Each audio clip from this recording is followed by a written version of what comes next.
Good morning, how are we doing? It's my little pandas. How's things, guys? Surprise stream. I don't normally stream today, but I'm up nice and early. I did a shorter meditation today. I'm alternating between Breaking the Habit of Being Yourself by Joe Dispenza and The Generous Present Moment, which is about half an hour shorter, which I did that today. So I've got a bit of time before I go to the gym. So I thought, let's hang out with my peeps. How are you all doing? Good to see you. Okay, who's in the house? Richard Benham's here.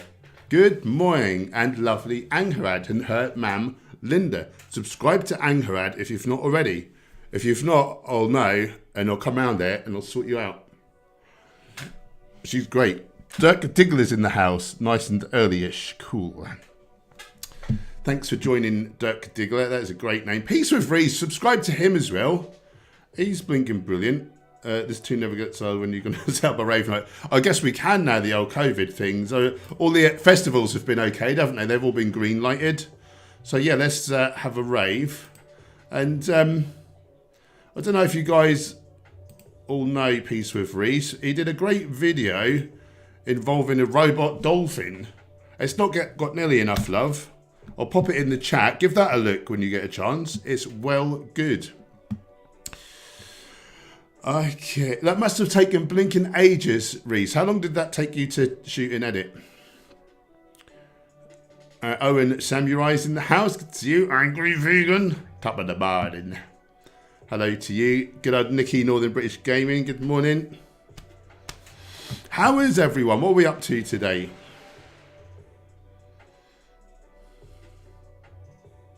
You're very welcome. 50 hours. Wow.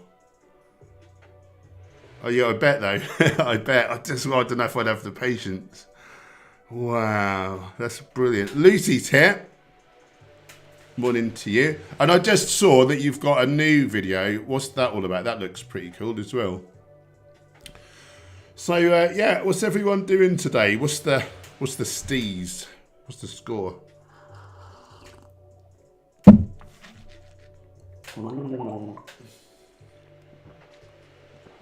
Andre's got back to us with some artwork for our course, for our online video course. I don't know if I can show you any. Can I show you things? Oh, I've got full screen capture. Right, I've got full screen capture, but I need to pick the right screen. So if I open this up.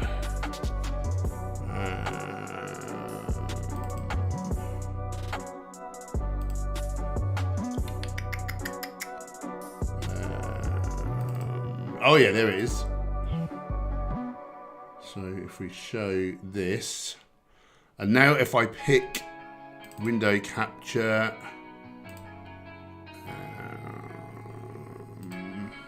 boom. There, you can't see her very well. How do can I zoom in?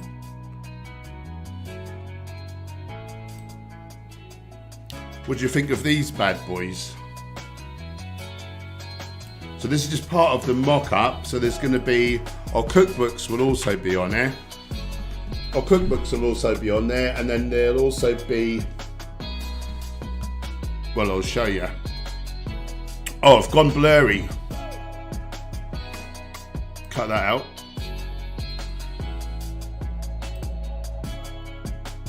Click that off.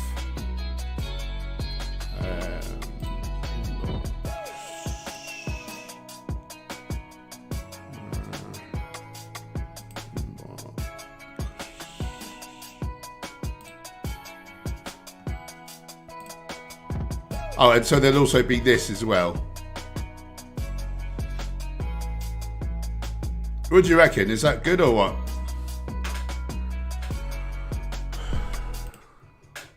Yeah, so there'll be all the DVDs at the bottom, then that binder, and then the 2 cookbooks as well. What do we reckon? Do we love it?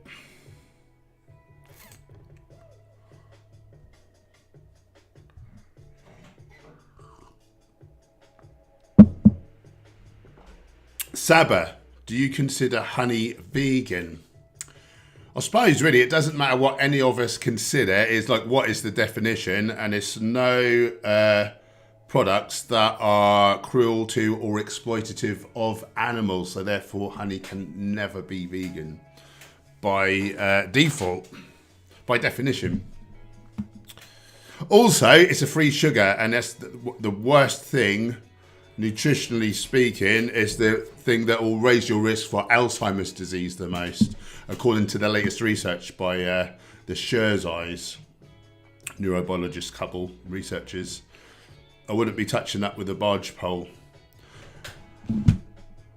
And also, imagine like you're working all week, you're like grafting, you're really working your ass off, you fill your fridge up, and then some bozo rips the top off your house, rips the roof off, takes your fridge, empties it out, gives you your fridge back, and says cheers.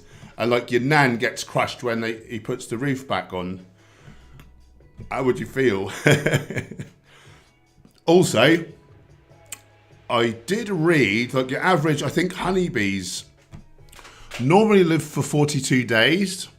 But when we steal their honey, they panic. They go into real panic mode. They work like doubly hard. And they die in 21 days instead of 42. So, yeah, really unvegan.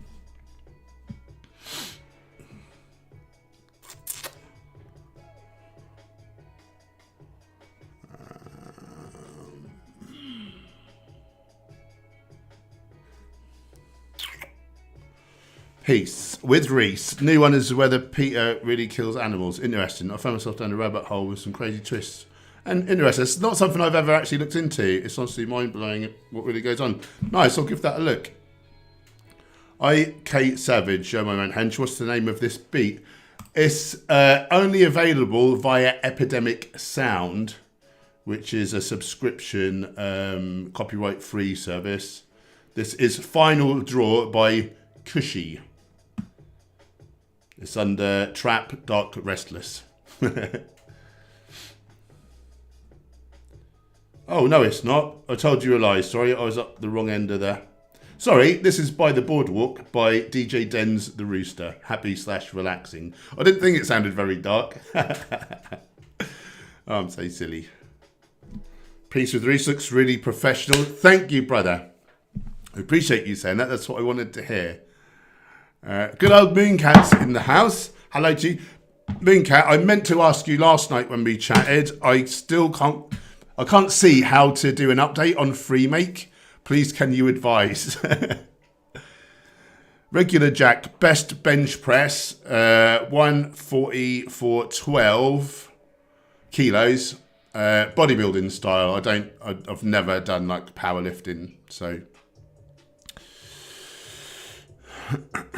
And I did 180 for 1. I did a 160. I've only ever done 2 singles in my life. I did a 160, and I thought I've got a bit more in there. So the next week I put 4 plates on each side and did a 180, and that was terrifying.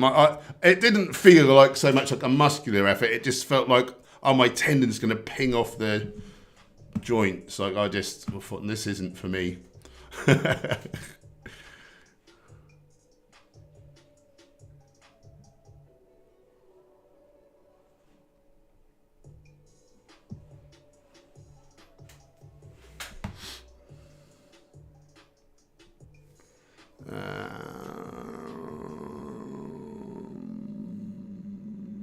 Peace with Free. So I generally thought honey wasn't bad for you. This is fortunate news. Yeah. Not so much for people with Alzheimer's disease. So. But yeah, it helps the vegan cause, doesn't it? Angry Vegan, what are your thoughts on Dr. Furman's nutritarian diet? I don't know a whole lot about it. I always thought that was a vegan diet, but I think he does like a so many week like cleanse, and then he does like a detox where he says you can have like something like 10% of your calories from like dead bodies and secretions. Is it? I don't know for sure. Don't quote me. The only reason I know anything about it is I did a response video to some crazy priest guy. He's into that nutritarian malarkey, and he was saying how veganism is unhealthy, and I was putting him straight. So yeah, I had to do a bit of research on it. The Game Warrior, 1997. New research show that rice is full of small organism and help gut bacteria. I don't know if that's new research. Yeah, there's bacteria on all foods, like they're on the foods that they eat. So when we eat the foods, we've got the prebiotics, which is the soluble fiber, resistant starch and polyphenols, which will be in the rice, and the probiotics, which is the Prevotella strains of bacteria. Vegan Mooncat, thanks so much for the shout out, Paul. I'm now on 1,060 subs. Smash the 1,000, you're the best. Well, I know. Everyone, can we give Mooncat, please, a round of applause? He's hit 1,000 subs! Partly thanks to you guys. So well done. That's very good news. I'm really pleased. Lucy, among other things, queen bee can be transported by post. Their wings can be removed too, so she doesn't fly away. Yeah, they squeeze. I think they sort of get the semen from like males, but they like squeeze and like sort of crush them in the process. I think. I could have that wrong. I'm open to that idea. Yeah, it's horrible. Do you know what I mean? Like people don't. Out of all the animals, I think fish and insects get a really hard time of it, because fish don't have eyebrows and can't scream, and insects are small. Like, so what? What does the size of someone have to do with their moral value and whether they deserve to live or not? Do you know what I mean? Like, I'm bigger than most humans. Does it make it okay for me to go around and behead them? No.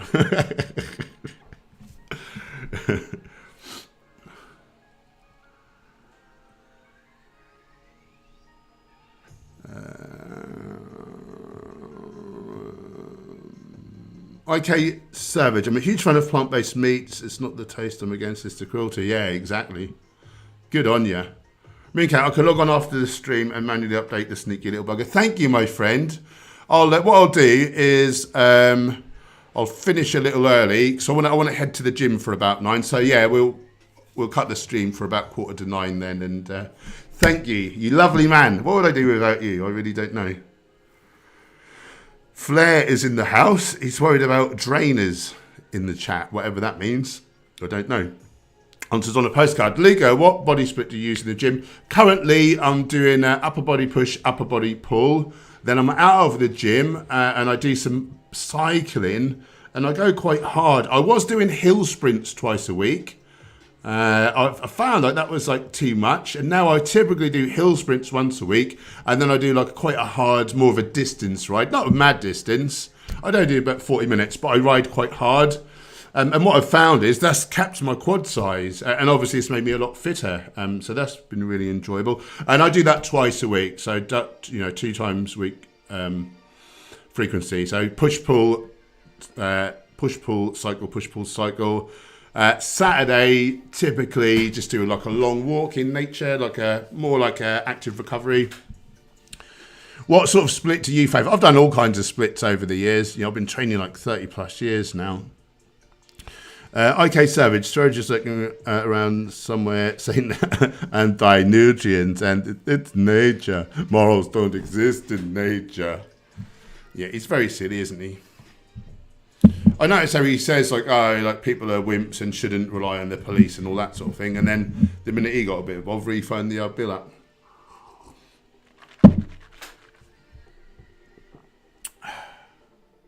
Jan's in the house. Angry Vegan, honey is the bee's food. Yeah. Peace with Reese. Does Gemma call you honey, or would that be a deal break? That would be it. She'd be out the door, I'll tell you. Saba, would you stay totally away from Beyond Meat Burger with Hemine? Hell yes. Yeah, hydroxyl radicals really raise your risk for cancer. It's horrible, Hemine. Really horrible. And, you know, yeah, it's more bioavailable, but unfortunately we don't have a mechanism whereby we can block its absorption very well once we've got too much of it. Just us poor old Frank Tofano. That really raises your risk for cancer, like horrendously. Whereas plant iron, we can block that 5 times more effectively, so we won't absorb it through the small intestine into the bloodstream. And whenever, you know, I was a nutritionist in my past, and whenever I wrote a plan for even the smallest amount of calories, people would get 3.5x the RDA for iron. It's a non-issue if you're eating proper food. It's a non-issue. Luca, yeah, cycling will buff your legs. Yeah, if you go hard, it kills me. I do six sets of hill sprints. It's about 20-25 seconds of like max effort. I stay in the seat to make it even harder on the old quads. And then I slowly come back down and round this small little block, and then I hit it hard again. That's after like I do a big block for like a warm-up. And yeah, really good training. It wipes me out for a bit. I have to just lay there like in a daze for like half an hour. JR, do we really need that much protein to build muscle on a plant-based diet? I mean, we need protein, but is that much that bodybuilders talk 2 kilo body, or is that a myth? So your average person doesn't need a whole lot of protein. If you are seriously doing progressive overload, then yeah. Optimal seems to be around 1.6 grams of protein per kilo of leanish body weight per day. That's in a caloric surplus. In a deficit or on maintenance, say you're doing a recomp, yeah, being nearer 2 grams a kilo would be right. Yeah, that's to be optimal. You may get away with less. Most people, however, who are not training like a bodybuilder or like a strength athlete, they wouldn't need half of it. Maybe about a quarter.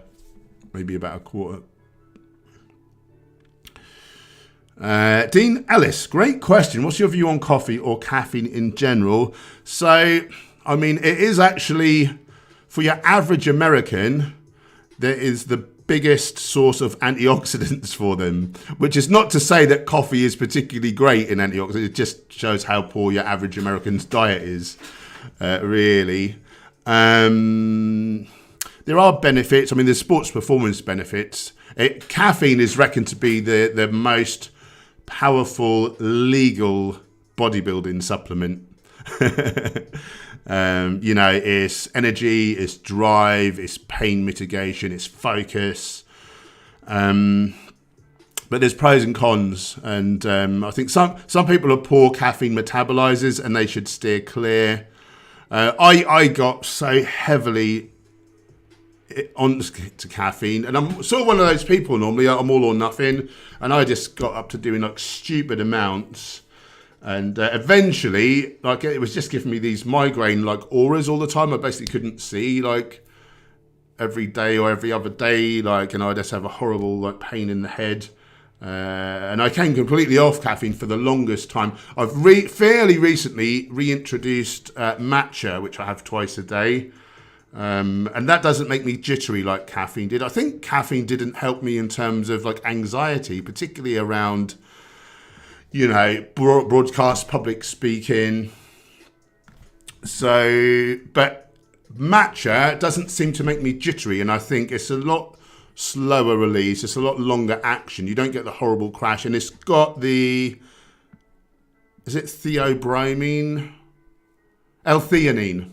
It's got the old L-theanine, which has a real calming effect. So actually, I take a matcha before I meditate, and it's really meant to help put your brain into those sexy, like, alpha brain waves that usually take decades of meditation practice to learn how to activate. So I really love matcha. I'm not a fan of coffee. However, you know, if you're not a bad metabolizer of caffeine, like, coffee's okay. It's not as healthy as what it would displace, which could be like matcha or like another green tea or hibiscus or something.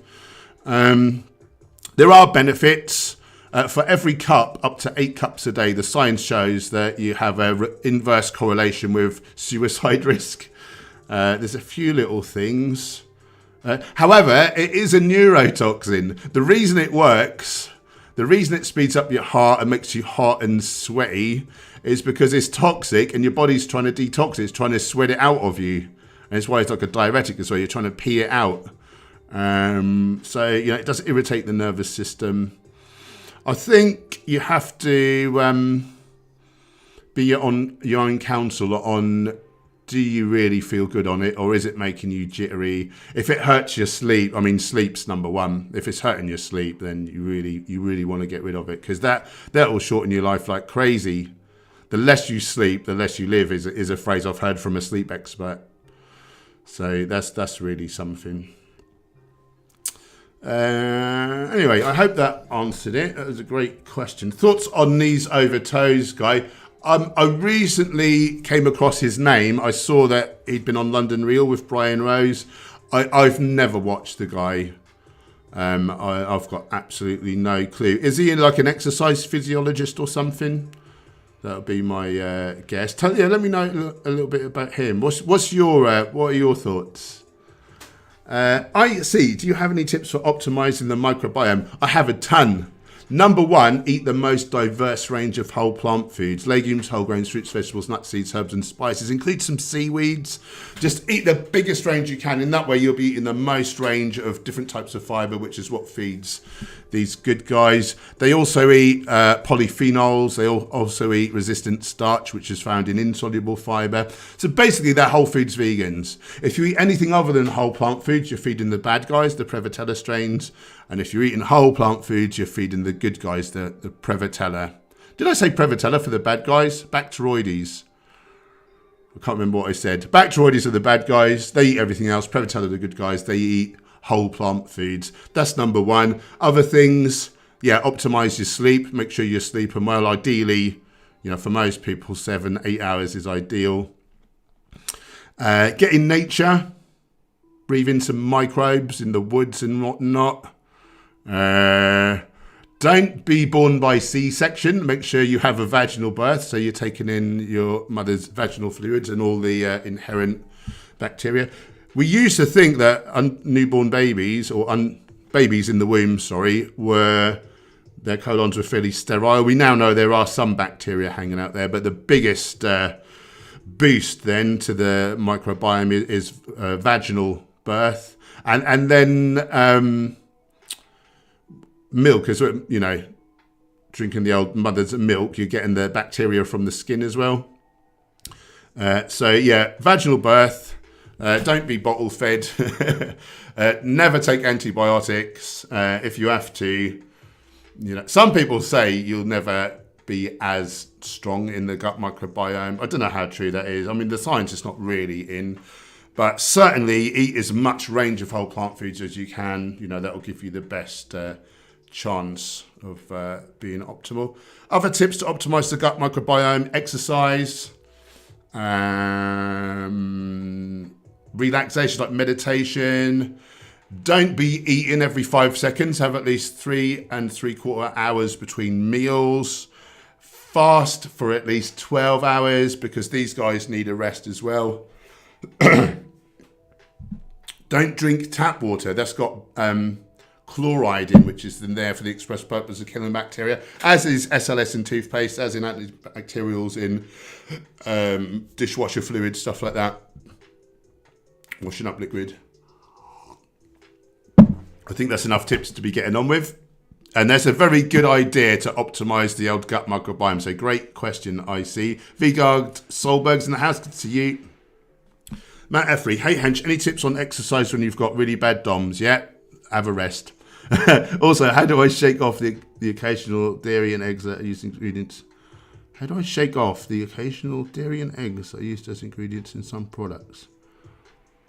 What do you mean? Stop eating them. Really bad DOMs. CBD oil can help. Link below for 30% off your first order of Honest Hemp. Sorry, you can't really see the bottle there.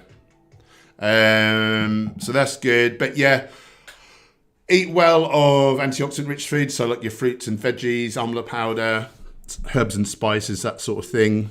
Turmeric's good, ginger's good. But really, if you've got super bad DOMs, maybe you need to have a rest, and maybe you need to not go quite so mad the next time, would be my best advice. How do I shake off the occasional dairy and eggs that are used as ingredients in some product? I mean, buy other products, I suppose. But also, if you want to optimize your health, you shouldn't be buying foods with ingredients. You know, you should be buying ingredients. Legumes, whole grains, fruits, vegetables, nuts, seeds, herbs and spices. If you stick, predominantly to those, you're going to have the healthiest, happiest, most energized, longest life, But, each to their own. If you want to eat a little bit of junkier foods, yet, there's plenty of vegan options without dairy and eggs, isn't there now? Like, there's never been a better time. So it shouldn't be an issue. Angry vegan, pinto beans, red beans, or chickpeas? Chickpeas. Okay, Savage, can turmeric greatly help to speed up my fracture after surgery? I don't know about that. I mean, it's very anti-inflammatory, but that's more like soft tissue, isn't it? I got in a really bad accident a few weeks back. I've heard lots about the health benefits of turmeric for joint health. Yeah, so it's more of an anti-inflammatory. I mean, it may aid things, but I don't know how it might speed up. I don't know it all, and just in general, we don't know the halves of nutrition, and no doubt there's good stuff in there that will help. What I would say to you is get adequate protein. Eat predominantly whole plant foods. Make sure you're getting adequate calcium, vitamin K. You might try Vivo Life's vitamin D supplement. It's got vitamin K2 in it as well, so that. If anything was going to help, I would say, as long as you're eating a whole foods plant-based diet, maybe put that in on top. Vivo Life's vitamin D3 K2 complex. If anything as an additive is going to help, like that might be the one. I think that's the best advice. Sorry that you went through that. That's horrible. I hope you're well soon. Mitch the Mystery Man. American diets are bad due to influences of corporations in our dietary guidelines, as well as politicians bribed to promote certain foods. Amen.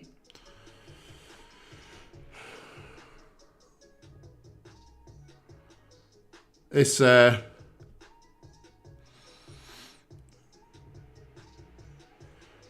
was I going to say? It's funny about the guideline, the USDA guidelines. Eat more fruits and vegetables. Cut down on fat and cholesterol. So eat more of these certain foods that we need to promote. Eat less of these,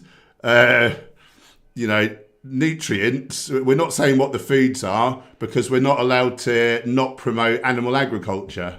Isn't that weird? Eat these foods, avoid these nutrients, but we're not telling you where the food nutrients are found, which is, it's code for don't eat animals, but they're meant to be both promoting health and promoting, animal agriculture. Terrible. Jamie, did you hear about the vegan athlete Hella who ran across America, also a Viva Life ambassador? Yep, I sure did. And he was on, he's in Casey Neistat's vlog, so that's pretty good. Flair, what are your thoughts on creatine? Yeah, great. I love it. I use Vivo Life's micronized monohydrate. Yeah, so I would say it's the most effective.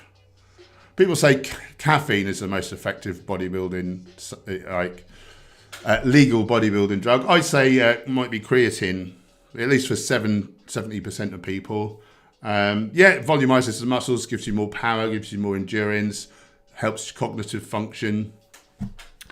I love it. Saba, thoughts on fruitarians? There's some really nice ones. One of the nicest guys I know is fruitarian. He's actually called @fruitarian on Instagram, Ted Carr, and he is a wizard at sort of entrepreneurship. He's a marketing wizard. He really took us under his wing. It's the reason we're doing this online nutrition course that we're dropping in about a week or so. Dietarily, you're limiting the food you're eating, so you're limiting the potential for the gut microbiome, so it's not for me. And in fact, I did eat that way, other than a couple of protein shakes. I ate that way when I first went vegan for the first couple of years. For me, I always had a bit of gut dysbiosis, so I was never that great. And then on the set of Game Changers, the producers were telling me how they'd interviewed several biological anthropologists, and the general consensus was we were frugivores, like all, like apes and other primates. However, changes to dentition, like we've had a couple of upgrades to our amylase, which is the enzyme that breaks starch down into sugars. So they felt like we'd become like starchivores. And certainly then when I ate more starch-based, I still kept in a lot of like raw fruit. But when I then ate a lot of starch as well, my gut suddenly got so much better, and then my health really flourished. So it's not for me, but... And also, not living in the tropics, you got your work cut out. It's so hard to have enough ripe, calorie-dense food ready to go at all times. It's a real military operation. Not saying it can't be done. It's probably quite expensive. But each to their own, and if some people believe in that, and particularly if you live in somewhere like Costa Rica or, Thailand or somewhere where you've got access to like loads of lovely tropical fruits. It literally grows on trees there. I think it would be harder to satisfy all your nutritional needs, but I certainly think it's probably possible. And certainly a lot of these advocates do have like stellar blood work, they tell me. So yeah, I'm not gonna poo-poo them. As long as you're not eating animals, I couldn't care less what you eat. In all honesty. Mitch, be careful to make sure tea leaves aren't from China, as the pollution will get to you. If so. So yeah, there's lead in the tea leaves. You're okay to drink a few cups of brewed tea, but you wouldn't want to eat the leaves because the lead tends to stay in the leaves. Mars, sexy alpha brainwaves and all that. Acacia, coffee can increase LDL if unfiltered. Yeah, that's true, isn't it? JR, is creatine good to build muscle? Yep. Does it really help? Yep. Is it safe? Apparently so. Like 100% safe? Who knows? I don't know whether we've got science enough to say that anything is like 100% safe. Yeah, that's the trouble with science. It's always out to disprove itself. But as far as we know, there's a lot of data on it now, and it seems to be safe. Dean, thanks, bro. I tend to overdo it as well. Yeah, I've been trying to cut back. I'll give Match a shot. Nice. Yeah, please do. Dirk Dickler, have you read The Plant Paradox? No, because I know it's a load of old tosh. So that is some real reductionist science. Who is that? Gundry, Stephen Gundry. His publishers asked if I wanted to review the book. I said, well, I'll review it if you want, but you won't like what I have to say about it. So it's real reductionist nonsense. It's saying like lectins are harmful and so therefore beans will kill you. But there's a lot of different lectins. The harmful lectins are destroyed by cooking. You can't eat raw beans anyway. Some lectins are really helpful and actually anti-cancer. And instead of looking at reductionist science and like mechanism, if you snap back and look at the broader picture, say the blue zones where people had the communities that had the most centenarians, they all had one thing in common, like they all ate a lot of legumes. So why would the longest lived people on earth be eating the most legumes if lectins will kill you? Don't make sense, does it?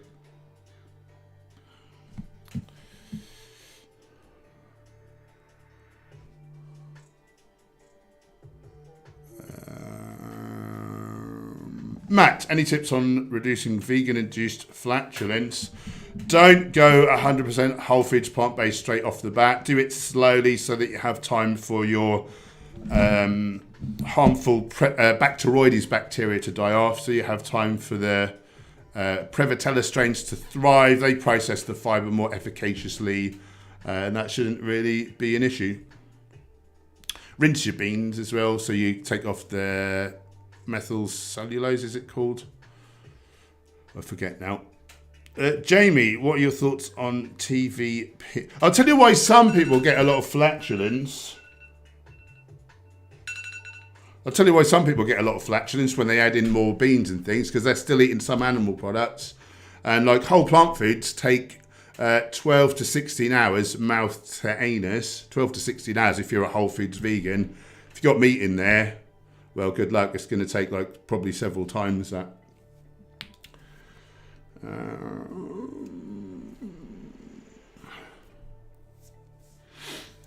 Ryan Goodwin, advice on starting out a plant-based diet. Yeah, what I was just saying about doing it slowly, like take out some of the animal products, processed junk, add in a few more legumes, whole grains, fruits, vegetables, nuts and seeds. So week by week by week, just take a little bit of time and then your gut microbiome will flourish. You'll start producing these more meat-based nutrients for yourself. That's number one. Get my new course, which is coming out in about a week, The Ultimate Guide to Plant-Based Nutrition. Failing that, if you look below, there's I think it's the third link. I wrote a little e-guide, ultimate guide. This is called How to Eat Plant-Based Successfully. So it'll tell you to, supplement B12, supplement D3 in the winter months. Make sure you're getting some seaweed, if not put iodine in. Eat a couple of tablespoons at least of ground flax or chia for omega-3. Don't eat too much of the other nuts and seeds relative to that, no more than like 3 or 4 times, or your 3-6 ratio will be out. That's really by and large the whole thing. Eat adequate calories, whole plant foods are more calorically dilute, more nutrient dense, so you need to eat more of it to get the same calories as you would from dead animals or processed garbage. And eat the range, eat some legumes, eat some whole grains, eat some fruits, eat some veggies, eat some nuts, eat some seeds. As I say, particularly emphasize ground flax and ground chia. They must be ground, so you can get the omega-3s. Yeah, and your 3 or 4 supplements. You can consider a DHA supplement. Probably you don't need it, but I put it in as a fail-safe. Any of these vitamins, link below for Vivo Life. Brilliant brand. You can get 10% off your first order with my code. I've also got a video entitled How to Eat Plant-Based Successfully. And it's all everything I just said plus more is all in there.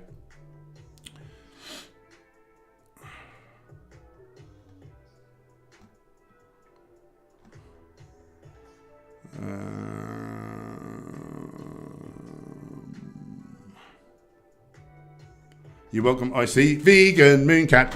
If a baby is born via C-section, they're now performing vaginal seeding in some places. So take a swab from the mother's vagina, apply the baby's face. Yeah. Will Bulcevics did that with his wife. Will Bulcevics, doctor, did that. Lucy, do you think people with eating disorders can go vegan safely? Well, if they're looking for an excuse to have an eating disorder, maybe they'll just think, oh, kale's vegan, I'll just eat kale. So it can be an excuse, can't it, for people? But anyone who's sensible, who's wanting to do it properly, but I wouldn't say... I would just... The word vegan is sort of problematic because it speaks to an ethical stance. I prefer to say a correctly supplemented whole foods plant-based diet with sufficient calories. I like to add a lot more words in so people can't try to find a loophole it just means I don't eat animals, so therefore I'll just eat a couple of biscuits a day and that'll do me. Do you know what I mean? So that's just something, my little foible. What do you think is the best way for someone to do so?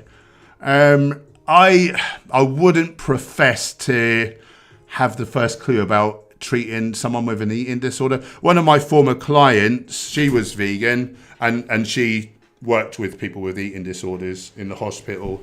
And she said sometimes people will use veganism as an excuse for just poor nutrition.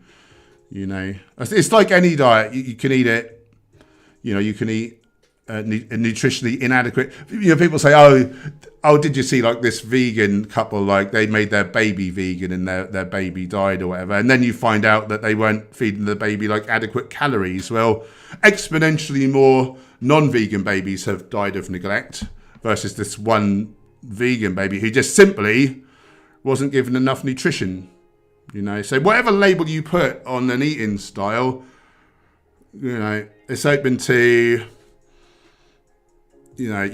mistakes or just, and you can use it as an excuse. Whereas, make sure you eat enough calories, make sure you're getting all your nutrients. That's the thing, isn't it? And you can do that, as a non-vegan or as a vegan, equally well.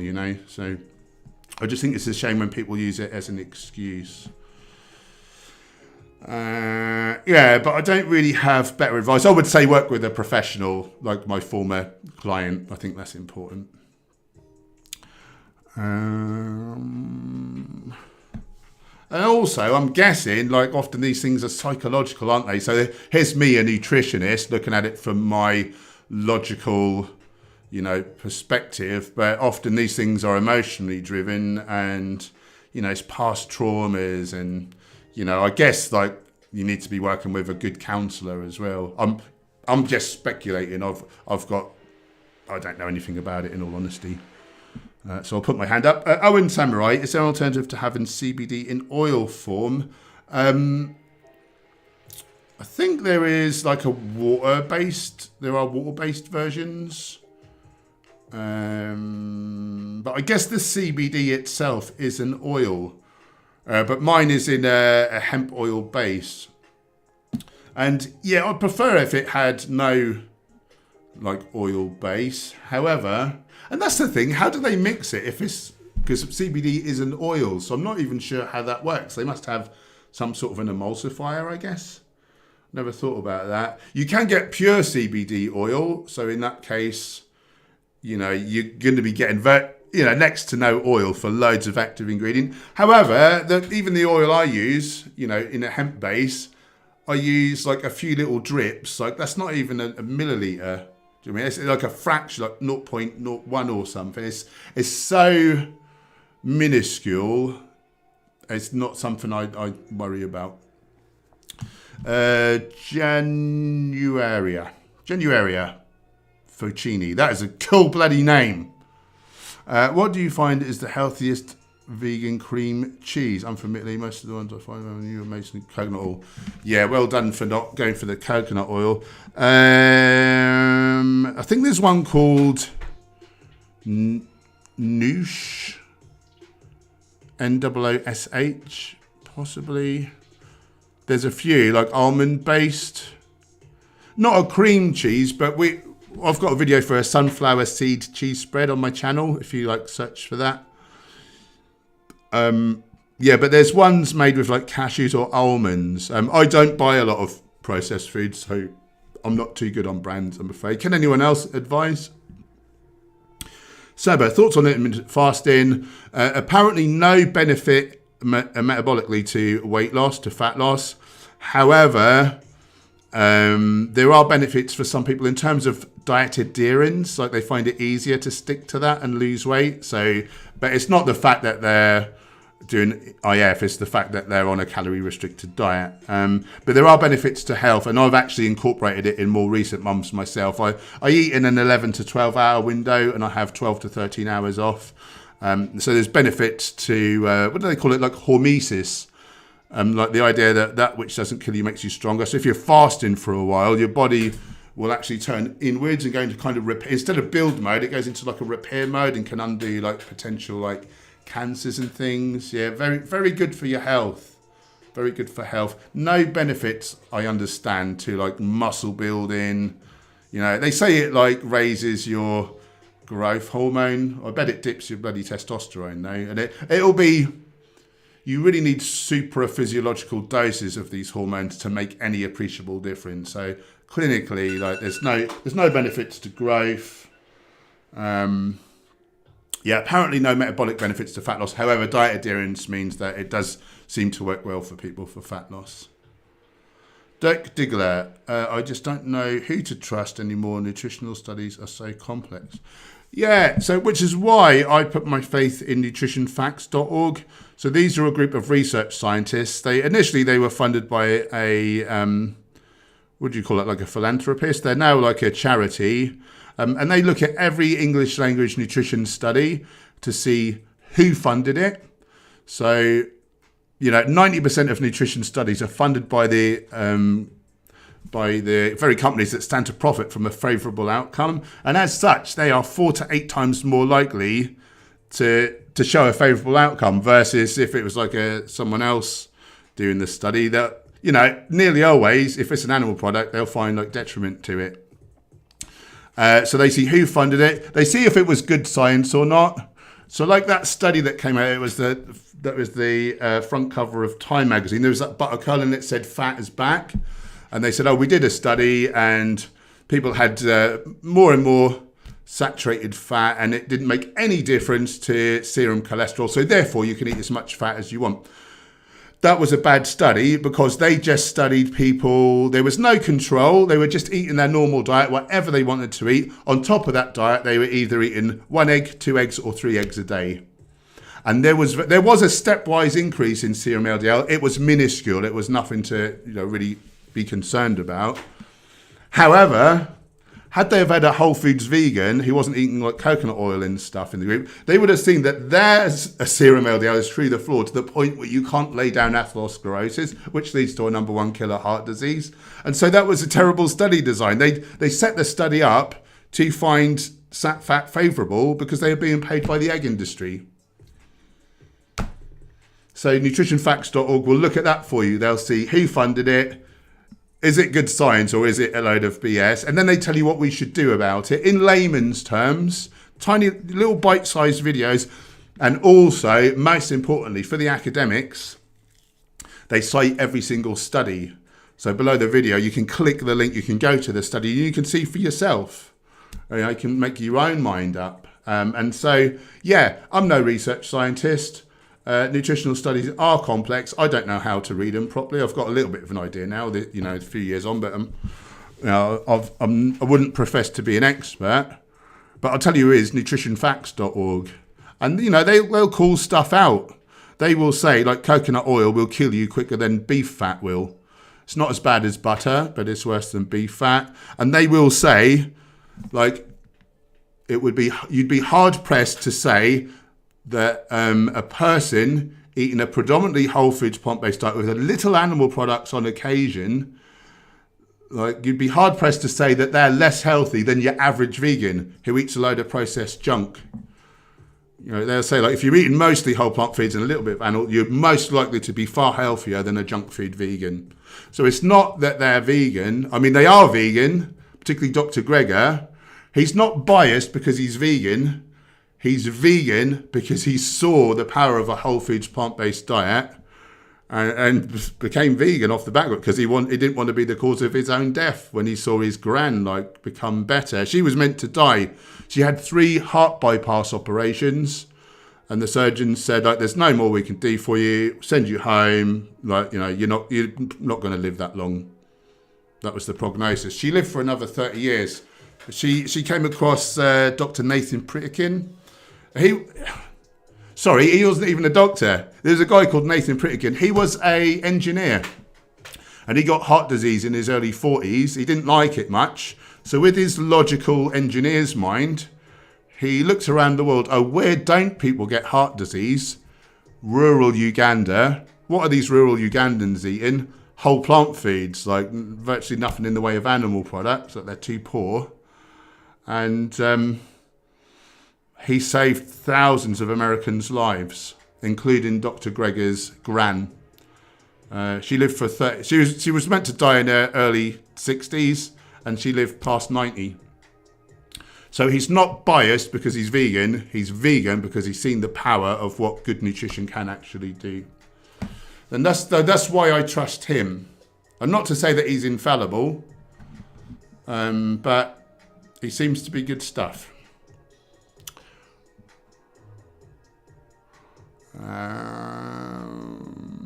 Lovely pandas. Thank you, vegan something. Phil, morning Paul, greetings from Harrogate. Thank you. Keep up the good work. I'm off to have overnight oats breakfast. Good choice. Enjoy. Thanks for stopping by. Flatlanders, yeah. He's just retracted his message, so. Doug, thank you. Thank you for saying that.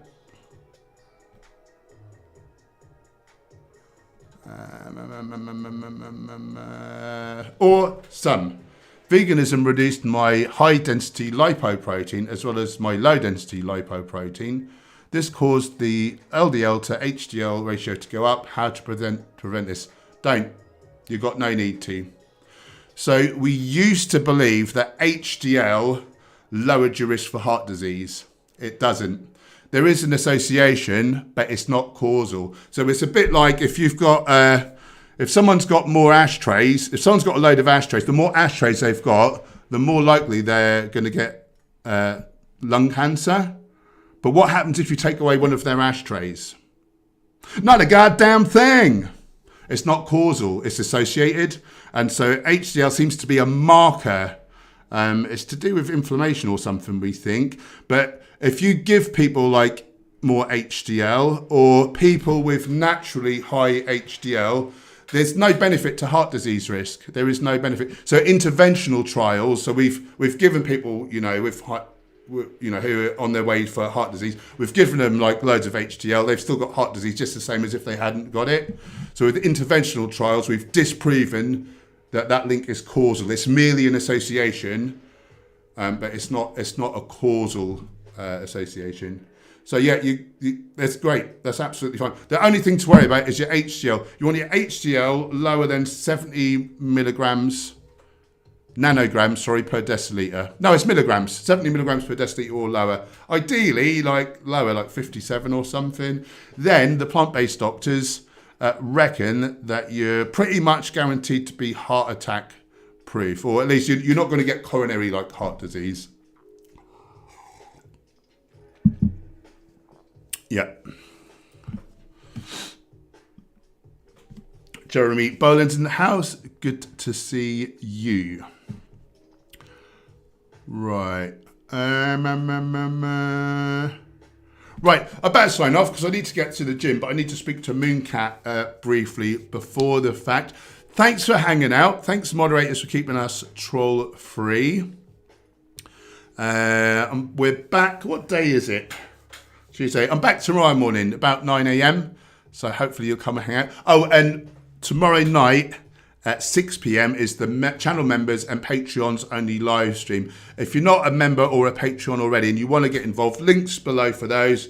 You can become a Patreon for as little as $1 a month. You can become a member for as little as £4.99 a month. You get all kinds of perks, access to the daily Discord server, badges, channel emojis, all kinds of stuff.